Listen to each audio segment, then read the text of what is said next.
एक बार की बात है, कुछ साइंटिस्ट ने मिलकर एक बहुत ही इंटरेस्टिंग एक्सपेरिमेंट किया। उन्होंने क्या किया कि एक बहुत बड़ा सा पिंजरा लिया, उसके अंदर 5 बंदरों को रख दिया और वहां पर एक सीढ़ी लगा दी। उस सीढ़ी के टॉप पर कुछ केले रख दिए।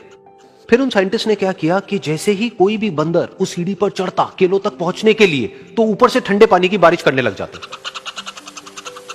तो जैसे ही वो ठंडा पानी गिरता उस बंदर के ऊपर जो कि सीढ़ी पर चढ़ रहा था, वो फटाफट से नीचे आता तो पानी बंद हो जाता।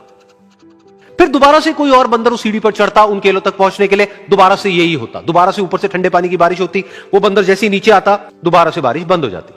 तो बंदरों ने इसका मतलब यह निकाला कि जैसे ही कोई भी सीढ़ी पर चढ़ता है तो ऊपर से ठंडा पानी गिरता है।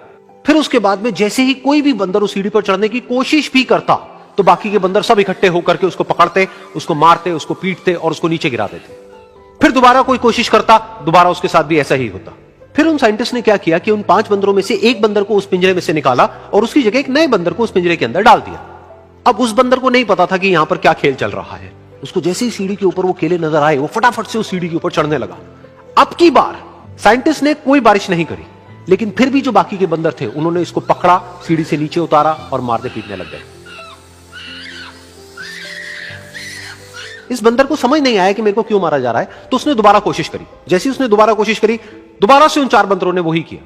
तो अब इस नए बंदर के दिमाग में क्या बैठ गया कि सीढ़ी पर चढ़ना मना है, अगर सीढ़ी पर चढ़ते हैं तो मार पड़ती है। उस सीढ़ी पर चढ़ना क्यों मना है और क्यों मार पड़ती है वो उसको नहीं पता था, बट उसके दिमाग में यह बैठ गया कि इस सीढ़ी पर नहीं चढ़ना है, ना किसी को चढ़ने देना है। फिर दोबारा से उन साइंटिस्ट ने क्या किया कि जो पुराने 4 बंदर थे उसमें से एक बंदर को निकाला और एक नए बंदर को उसी जगह पर डाल दिया। अब इस नए बंदर ने भी वही किया जो इससे पहले वाले ने किया था, यानी कि वो भागता हुआ गया, उस सीढ़ी के ऊपर चढ़ने की कोशिश करी, उन केलों तक पहुंचने की कोशिश करी। बाकी 4 इकट्ठे हो गए और उन्होंने उसको मारा पीटा, सीढ़ी से नीचे गिरा दिया। उसको कुछ समझ नहीं आया, उसने दोबारा कोशिश करी, दोबारा उसके साथ यही हुआ। और अब इस बंदर के दिमाग में भी यही बैठ गया कि सीढ़ी पर चढ़ना मना है और सीढ़ी पर चढ़ने से मार पड़ती है। फिर साइंटिस्ट ने एक एक करके जो पुराने 3 बंदर बचे हुए थे उसमें से भी एक एक करके उन बंदरों को निकाला और उनकी जगह पर 3 नए बंदर आ गए।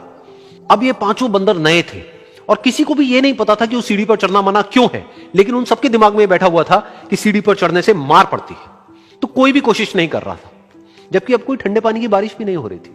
वो चाहते तो आराम से उस सीढ़ी पर चढ़ते, केले तोड़ते और आपस में बांट करके खा लेते। बिल्कुल ऐसा ही हम लोगों के साथ भी होता है, यानी कि इंसानों के साथ भी होता है। हजारों साल पहले कोई प्रथा बनी होती है, कोई रीति रिवाज होता है जिसके पीछे कोई ना कोई वजह होती है, लेकिन वो वजह खत्म होने के बाद भी वो प्रथा चलती रहती है, वो रीति रिवाज चलते ही रहते हैं। किसी में इतनी हिम्मत नहीं होती है ये पूछने की कि हम क्या कर रहे हैं, क्यों कर रहे हैं, बस सबको ये पता होता है कि ऐसा ही होता है। तो वो एक्सपेरिमेंट जिसके बारे में अभी मैंने आप लोगों को बताया, यानी कि वो बंदरों का एक्सपेरिमेंट, उसमें तो बेचारे बंदर हैं, जानवर हैं, उनको नहीं पता है कि क्वेश्चन कैसे पूछते हैं। लेकिन अगर हम इंसान होने के बावजूद भी क्वेश्चन ना करें तो हमारे में और जानवरों में क्या फर्क है, सोचिए।